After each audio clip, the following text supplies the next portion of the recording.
हमारा भारत विविधताओं वाला देश है और यही वजह है कि हमारे देश में कई तरह के धर्म, जाति, संस्कृति और अलग अलग भाषाएं बोलने वाले 140 करोड़ लोगों की आबादी रहती है। देश की डाइवर्सिटी का अंदाजा हम ऐसे भी लगा सकते हैं कि आज हमारे देश में 10 से भी ज्यादा धर्म, 3000 से भी ज्यादा जाति और 1600 से भी ज्यादा भाषा और बोलियां बोली जाती हैं। देश में रह रहे लोगों की ही तरह भारत भौतिक रूप से भी बटा हुआ है। उत्तर में जहां हमारे पास हिमालय जैसी महान श्रृंखला है, वहीं दक्षिण में हिंद महासागर जैसा विशाल संसाधन समृद्ध महासागर है। लेकिन भारत केवल भौतिक रूप या सामाजिक रूप से ही नहीं बटा हुआ, बल्कि आज वैचारिक दृष्टिकोण में भी हमारा देश बाकियों के मुकाबले बहुत अलग है।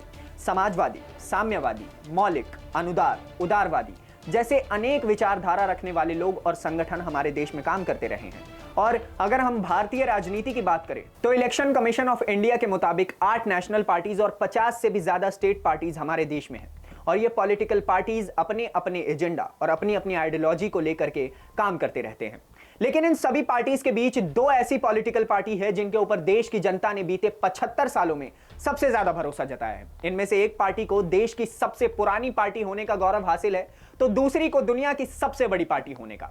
और आज हम इन्हीं में से एक पार्टी के इतिहास पर नजर डालेंगे। एक ऐसी पार्टी जिसने 70 सालों में कई उतार चढ़ाव देखे, एक ऐसी पार्टी जिसने हजारों चुनौतियों का सामना करके आज खुद को स्थिर और ताकतवर बनाया है।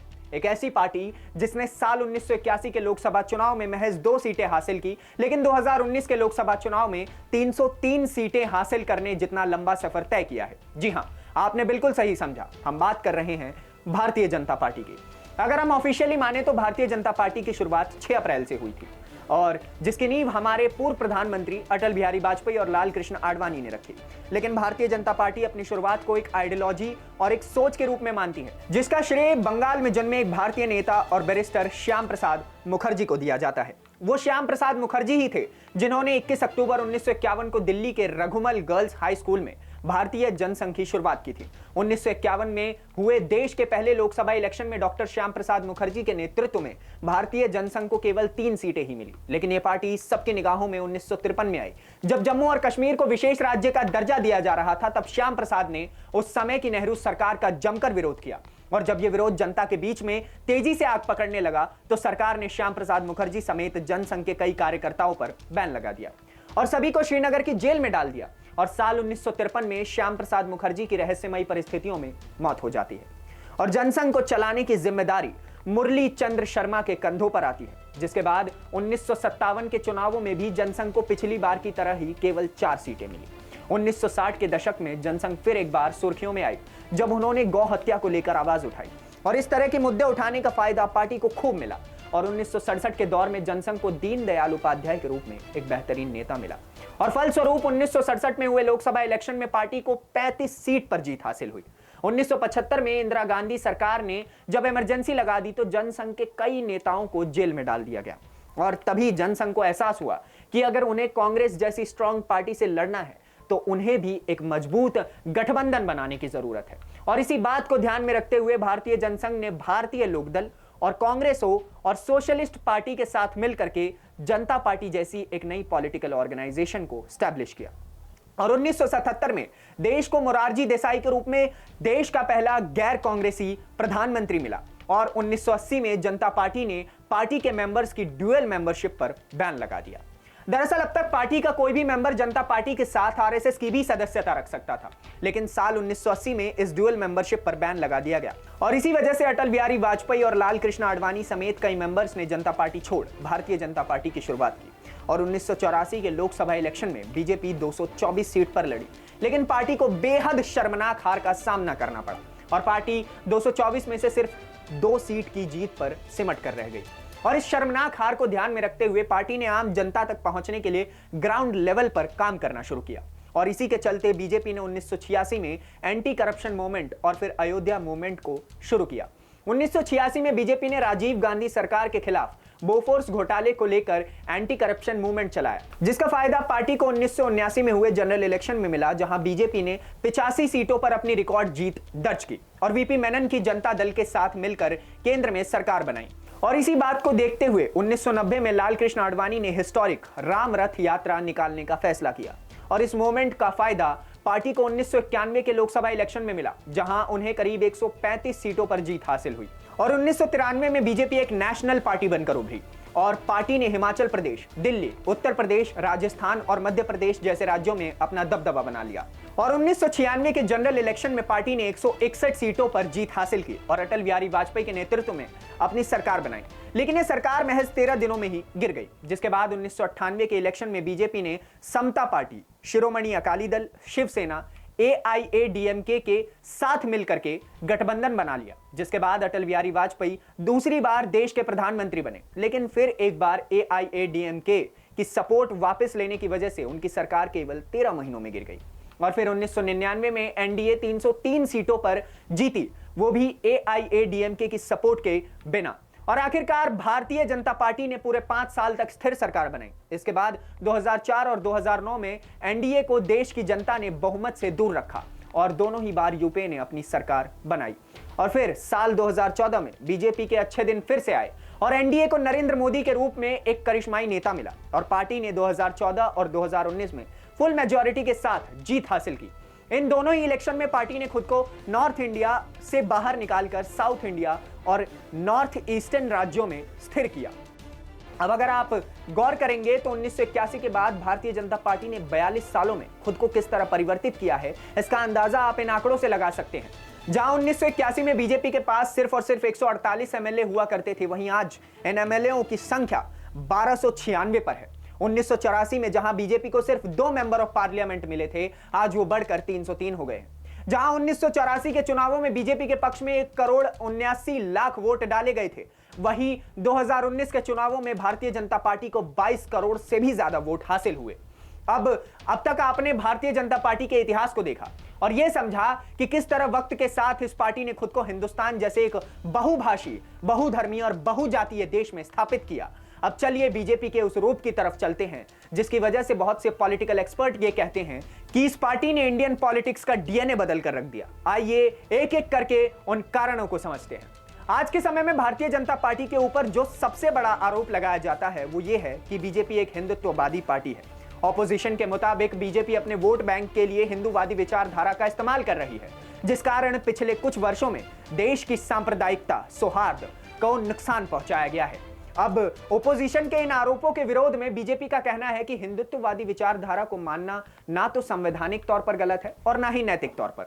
अगर आज देश में मुसलमानों, समाजवादियों और दलितों के पक्ष में बात करने वाली पॉलिटिकल पार्टियां मौजूद हैं जिनका उद्देश्य किसी विशेष वर्ग या फिर किसी विशेष समुदाय का प्रतिनिधित्व करना है, साथ ही बीजेपी का कहना यह भी है कि हिंदूवादी विचारधारा रखने का मतलब यह नहीं है कि वो देश में मौजूद बाकी धर्मों के विरुद्ध खड़े हैं। अगर दूसरे कारण को देखें तो वो है इंटरनल सिक्योरिटी। अब आप कहेंगे कि सिक्योरिटी का राजनीति से क्या संबंध है भाई? आपको समझाते हैं। विश्व में भारत की छवि एक शांति प्रिय और शांति पसंद देश के रूप में की जाती है।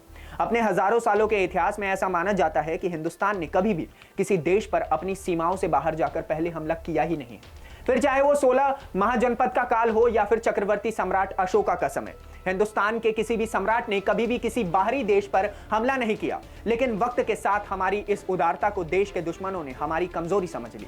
आजादी के बाद जब 1965, 1971 और 1999 के युद्ध में हमारा पड़ोसी मुल्क पाकिस्तान हिंदुस्तान की अखंडता को तोड़ने का प्रयास कर रहा था, तो उसने अपने नापाक हरकतों को पूरा करने के लिए आतंकवाद का सहारा लिया और इन्हीं आतंकवादियों द्वारा हमारे देश पर एक से एक आतंकी हमले भी किए गए। कभी निशाने पर देश के जवान रहते थे तो कभी आम जनता। ये तो हर गवर्नमेंट ने अपने कार्यकाल के दौरान देश की सुरक्षा के लिए अनेकों कदम उठाए हैं। लेकिन पॉलिटिकल एनालिस्ट का मानना है कि बीजेपी गवर्नमेंट द्वारा नरम दृष्टिकोण से कठिन दृष्टिकोण की ओर बढ़ना भारतीय राजनीति में एक अलग तरह का उभार लेकर आया है। इसका बहुत बड़ा उदाहरण यह है कि 29 सितंबर 2016 को भारतीय सेना द्वारा पाकिस्तान में घुसकर किया गया सर्जिकल स्ट्राइक। दरअसल यह सर्जिकल स्ट्राइक 18 सितंबर को जम्मू और कश्मीर की उरी क्षेत्र में लश्कर-ए-तैयबा और जैश-ए-मोहम्मद आतंकवादी संगठनों द्वारा किए गए हमले का करारा जवाब था। एक्सपर्ट्स का कहना है कि ऐसा नहीं है कि हमारी आर्म फोर्सेज ने पहली बार सर्जिकल स्ट्राइक कंडक्ट किए हैं। उदाहरण के तौर पर 2011 में भारतीय सेना ने ऑपरेशन जिंजर नाम का सर्जिकल स्ट्राइक कंडक्ट किया था, लेकिन तब इस ऑपरेशन को जनता और पॉलिटिक्स से दूर रखा जाता था। वहीं दूसरी ओर आज बीजेपी ऐसे स्ट्राइक्स को मेन स्ट्रीम पॉलिटिक्स में खुलकर डिस्कस करती है, जिसने इंडियन पॉलिटिक्स को एक नई दिशा की ओर लाने का काम किया है। तीसरा कारण है इंटरनेशनल पॉलिटिक्स। वैसे तो अंतरराष्ट्रीय राजनीति में भारत की हमेशा एक अलग पहचान रही है, चाहे वो प्रधानमंत्री नेहरू द्वारा किया गया गुटनिरपेक्ष आंदोलन हो या फिर इंदिरा गांधी का आयरन लेडी का इंप्रेशन, जिसे अमेरिका के राष्ट्रपति ने भी रिकॉग्नाइज किया था। लेकिन विशेषज्ञों का मानना है कि इंदिरा गांधी के बाद हमारे देश को उस तरह की करिश्माई और आक्रामक लीडर नहीं मिले। वैसे तो अटल बिहारी वाजपेयी और मनमोहन सिंह ने अनेक कीर्तिमान रचे, लेकिन नरेंद्र मोदी ने न केवल विदेशों के साथ अर्थव्यवस्था में काम किया है, बल्कि इंडिया को एक एग्रेसिव नेशन के तौर पर भी बढ़ा है।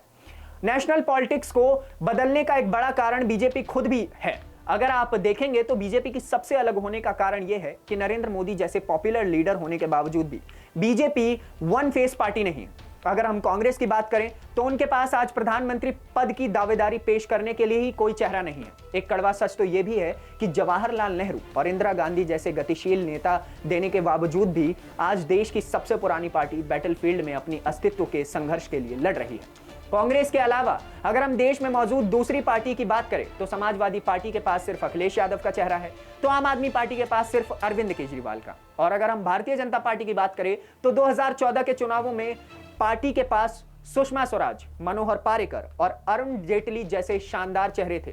तो वहीं इस समय पार्टी के पास नितिन गडकरी, जेपी नड्डा, स्मृति ईरानी, मुख्तार अब्बास नकवी और एस जयशंकर जैसे नेता मौजूद हैं, जो नरेंद्र मोदी और अमित शाह जैसे फेमस फेसेस होने के बावजूद भी आम जनता के बीच अपनी एक अलग छवि के लिए जाने जाते हैं। अब इसके अलावा देश में सेंट्रल लेवल का इलेक्शन हो या फिर म्युनिसिपल कॉर्पोरेशन लेवल का, पार्टी के टॉप लीडर से लेकर आम कार्यकर्ता तक एकजुट होकर काम कर रहे हैं। इस बात का अंदाजा आप ऐसे लगा सकते हैं कि जब हरियाणा में म्युनिसिपल इलेक्शन हुए तब अमित शाह खुद हरियाणा विजिट पर पहुंचे थे। लेकिन हर सिक्के के दो पहलू होते हैं। राजनीति विशेषज्ञों का मानना है कि अगर बीजेपी ने देश में राजनीति को अच्छे रूप में बदला है तो वहीं कहीं ना कहीं बीजेपी ने इस राजनीति को गंदा भी किया है, जिसमें सबसे बुरी चीज यह है कि बीजेपी ने देश में तोड़ और जोड़ की राजनीति को बढ़ावा दिया है। ओपोजिशन के मुताबिक आज बीजेपी ने देश में साम, दाम, दंड और भेद की राजनीति शुरू की है। लोकतंत्र का मतलब होता है जनता द्वारा चुनी गई सरकार रहे, लेकिन बीते कुछ समय में ऐसा देखा गया है कि सरकार के साथ फेरबदल होती रहती है। दूसरा आरोप भारतीय जनता पार्टी पर लगता रहता है कि सरकारी एजेंसियों का इस्तेमाल बीजेपी अपने पर्सनल यूज के लिए कर रही है। तो दोस्तों, ये थी एक केस स्टडी जिसमें हमने आपको भारतीय जनता पार्टी के भूतकाल, भविष्यकाल और वर्तमान काल के बारे में बताया। कैसी लगी आपको ये जानकारी हमें कमेंट सेक्शन में बताइए, और ऐसे ही नॉलेजफुल वीडियोस को देखने के लिए जनहित टाइम्स को सब्सक्राइब कीजिए। धन्यवाद, नमस्कार।